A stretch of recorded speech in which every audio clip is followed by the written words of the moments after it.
Hi, my name is Jonathan Lloyd. This is my UNT Ignite talk titled You Deserve More. This is a tip for getting a better salary, and my target audience is going to be first-time negotiators.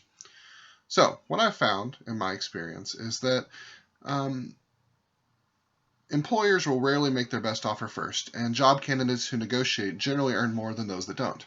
And a well-thought-out negotiation makes you look like a stronger candidate and an employee. Ideally, the step comes after you've completed the interview and it's time to talk salary. So, preparation is key. We want to set the tone of the negotiation by being ready for any curveballs and show the interest in the position when we're prepared. We keep control in our hands and it allows us to answer any difficult questions the employer may throw out there. The key to success, though, is preparation. And Alexander Graham Bell said it best, but 80% of the work is done before you even set foot at the negotiating table. That preparation helps you be confident with your answers, and confidence is a big part of presenting yourself well. So, when we talk about salary, well, let's talk about what requirements there are. There are some calculators out there that will help you figure out what your paycheck is actually going to look like. And if this is your first salary job, you want to be familiar with what the expected range will be, both as an hourly rate and an annual rate. And you want to aim above your current salary because you don't want to settle for a step back. So what do you really need? Be honest about your qualifications. If you're entering into a new field, you won't demand as much as an experienced applicant. But don't be too expensive. Be realistic with the expectations of the job market and know your walkaway number, your absolute minimum that you would accept at that job. So you want to do your homework. The Bureau of Labor Statistics is a great resource, and you can search by area and occupation, industry, demographics, and the like.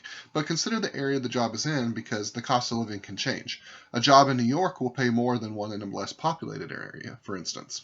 So you want to research what you're worth. A few major examples of this are places to start looking are like Glassdoor, Salary.com, PayScale, and the like. Some of them will require a subscription to see the salaries, but be specific with your search. The more specific, the better answers you're going to get. One of my best tips, though, is to always dress for success because first impressions count, just like Tony Stark. A potential employer has developed a perception of you within the first 12 seconds. So be professional in your appearance and dress appropriate for the job you're applying for. But it's always better to overdress than it is to underdress. But finally, don't be distracting. Your clothing makes a personal statement about you, but keep it simple. Don't overcomplicate it. And when you look good, you feel good, and you'll act with confidence. And confidence sells. So timing is everything in salary negotiation. We want to try not to discuss salary too early. Don't ask for money before the employer is ready.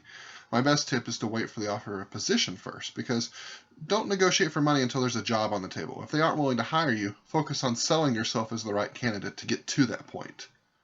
And you want to avoid trick questions. Some of these are like asking you to narrow your range down. So try not to give an actual number so you have some wiggle room in the negotiation. Instead, ask for more details about the actual offer. And if they want a number, leverage your research to talk ranges. And you want to be the first person to start negotiating and get to give a specific price. So a salary range gives you a lot of advantages. If you are prepared, most employers are going to choose the lower end. But if you first must disclose a salary number, give a broad range can save you from turning them off. And you give a bolstering range to keep your bottom range as the number you would use in an offer so that you start there. And a range prevents counteroffers. They don't expect you to go below your lower number. Weird, precise numbers let them know there's a reason you chose that. 105,500 is better than 100,000. And give your target number with the minimum number already in mind so in case negotiation doesn't go as planned, you know where you need to end up. So everything counts, and it's not just pay to consider. Remember to include the value of benefits like vacation, stock options, signing bonuses, commissions, and etc. Make sure to include expected bonuses in your previous salary if they ask about that, and your total compensation at your current job needs to include all that as well. When an offer comes, though, keep your poker face on. Evaluate carefully if it's acceptable to you based on that walkaway number we talked about and an ideal reasonable salary. Ask for time to consider the offer and when the employer needs an answer. You want to consider a counteroffer as well. This slide is Zoolander. What is this? A salary for ants. If the company wants you as an employee, they'll have some wiggle room. People who ask for raises in negotiation earn more. Almost 70% of the people that asked for it got it. So the final thing is to know when to fold. And it's like poker. So you can raise, call, or fold. You can raise if your qualifications make you a great candidate or if you already have a current employment because you're arguing from a position of strength. You can call and restate that price that you wanted or just simply fold and walk away. But don't refuse a good offer. If you need the job, you may not have as much room to negotiate. So remember what impressed the employer in the first place. If you got to salary, they already like you. And make sure you congratulate yourself on a job well done, just like Picard here. So enjoy that new success and the rewards that come with it. So finally, I want to thank you for paying attention to this.